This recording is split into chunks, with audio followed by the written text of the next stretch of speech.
Is the US And dollar look, about that's to a lose massive its global skin this week dominance? because, as per usual, no matter what happens in the world, it is always a game changer that is going to bring an end to the US dollar. It's going to bring an end to US hegemony. And of course, once again this week, a big game changer was announced, which I was forwarded several emails and direct messages on Twitter and tagged on Twitter posts because apparently now the rest of the world is going to swap out of all of their US dollar debt. They're going to transform it over to another currency, specifically the Yuan, where they're going to pay a lower rate. So, the first thing I would say regarding this is they're talking about how getting out of United States dollar debt is supposed to be the game changer. And I find that pretty interesting because 9 months ago, China swapped into US dollar debt.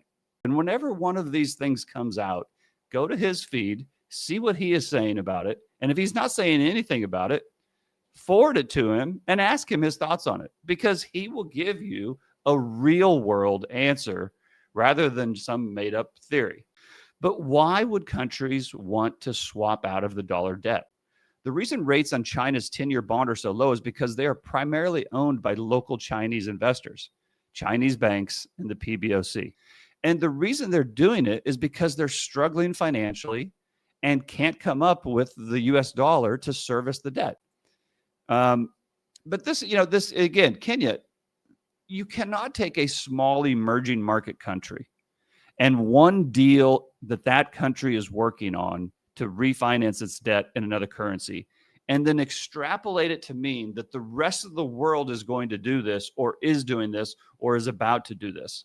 This is a borrower in desperate times trying to come up with a clever solution to get them out of it. Why is this on the front page of the news right now? But the second question you should ask is this true? Because just because it's written in the paper and just because the headline says it one way, does that mean that that's the actual story? And even if it is true, I'm not saying it's not, it doesn't mean it's necessarily wrong. But what you should do is you should always try to understand the other side of it, or what's the other side of the argument, or what would somebody who disagrees with this headline say? And then after you've understood and listened to both sides, then come up with your own way of things. Don't miss the full story. Upgrade to paid and get Brent Johnson's Macro Pilgrim's Ledger every Sunday. Straightforward market analysis for just $39 per month.